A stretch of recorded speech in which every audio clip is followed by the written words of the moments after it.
People, welcome back to Global Happenings. Today, we're so excited to have you again.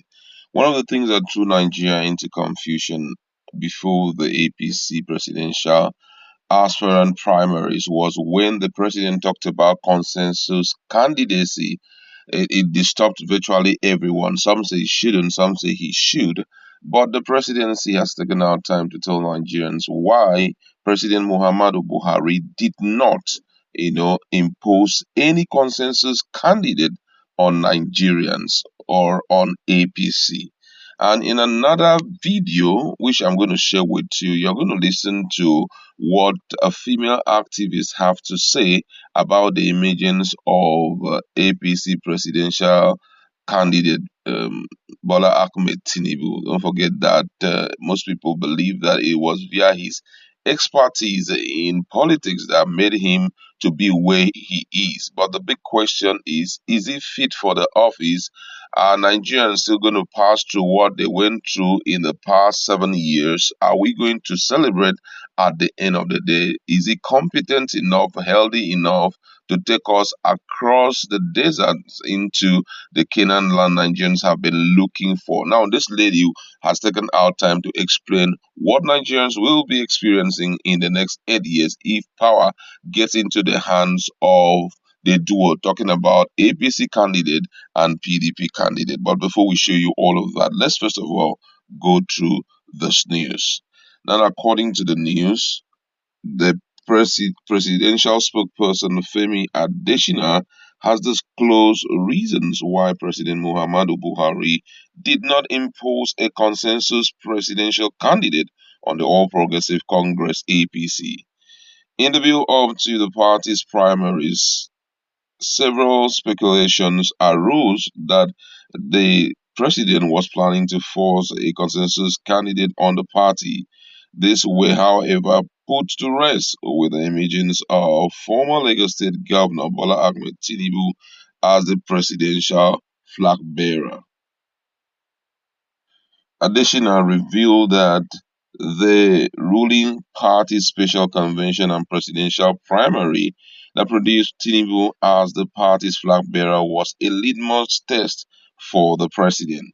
In a write-up titled Knock Knock Who's There, Additional wrote, let me first talk of the last 1 week that led to the primary election of the APC. In an interview he granted in January this year, President Muhammadu Buhari had indicated that he had a favorite candidate. Would he name the person? He he balked, saying he would be exposing the person to too much risk, including possible elimination. It was human to have a favorite in such situation, and the president did no wrong. But would you unduly favor the person? Would you throw your weight around, ride roughshod over the other, and impose your favored one on your political party and the nation? We have seen it before. Former President Olusegun Obasanjo did it with Umaru Yar'Adua. He did same, though to a lesser extent, with Dr. Goodluck Jonathan. Can Buhari do it and remain a Democrat, fair, impartial? Knock knock, who's there? That was the matter of interest in the week before the primary election. There were at least 23 aspirants who would the president give the nod? Could he remain neutral, non-aligned? At least he has confessed he had someone in mind. Would he remain ever-handed or even-handed, detached, non-discriminatory? There were at least four consultative meetings towards getting an acceptable candidate for the party. One was with the APC governors, called Progressive Governors Forum. The other was with the presidential aspirant themselves, then with the National Advisory Council, formerly called Board of Trustees, and finally with the Northern Progressive Governors Forum. The main thing on the agenda was usually who would be the preferred aspirant, what part of the country would he come from, would the president name his favorite or leave it to democratic principle of voting? How did the president do it? How did he remain neutral when he had earlier confessed that he had a favorite? It's a test of fairness, being a Democrat or not, and the president passed it despite all odds. Each time a consultative meeting ended, they were twisted and contortions to whatever the president said. They imported and imputed all sorts of interpretation, mostly unfounded and incorrect. Oh, this is what he meant. He said this and that. This is what he was actually saying. He just didn't come straight. The man held his peace. Primary election day came and the president still remained neutral, despite having confessed that he has a favorite aspirant. How did he do it? Strange, supernatural, curious. Knock knock who's there, but President Buhari remains unobstructive, demure, effacing till a candidate finally emerged. While the process lasted, I had observed people who were core Buharis, but now on different sides of the divide, go for one another's juguga, jugular. Some were virulent, odious, descending to the level of indecency, but now that the race is over, can they shade their sword? Is there anything in life that should make us become indecent, uncaught in both language and action? The day of decision will come in February. May God spare us till then and beyond. President Muhammadu Buhari has done his level best for this party and the country. He has been beleaguered by some forces and interest since 2015, and it has largely been about the quest for power. He's exiting decently, orderly, doing his best till the last day. The onus is now on Bola Tinubu, Atiku Abubakar, and the other candidate to answer the ring at the door. Knock, knock, who is there?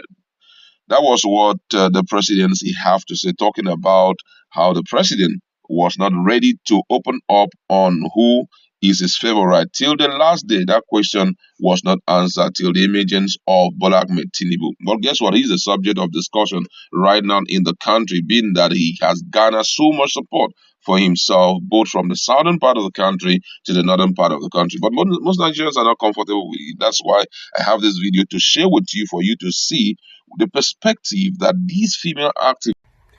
I see many of you shouting, oh, politics 101.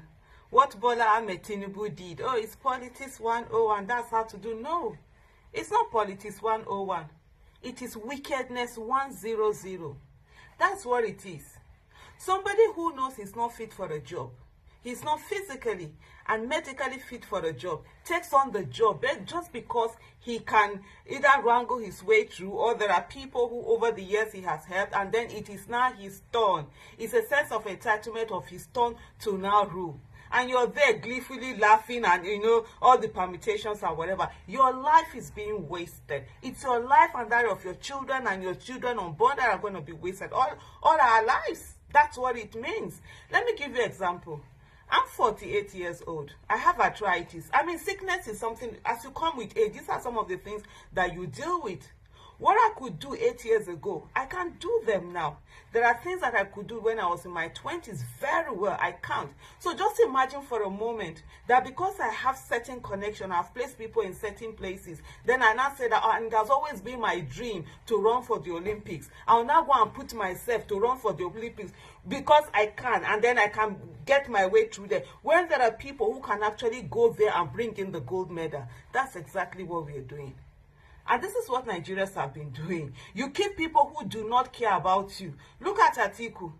Abubakar Atiku, where has he been all this while in your life? He went out, he's chilling. You have people who are chilling in Dubai and chilling in London, coming to be your leaders. You're gleefully, this is the time, all the prayers you've been doing, the miracle you ask for, this is the time for that miracle. But no, you rather put in people who cannot, you can truly see that they cannot even deliver on the job that we have. The same thing I was saying. 2014, I was saying the same thing. Why was Buhari running for office? Why didn't he bring somebody else? And today we are here, the same thing again. It's 8 years of wickedness, right? All of us will suffer. There's enough evil to go around for every one of us. Keep voting in people that are going to destroy your life.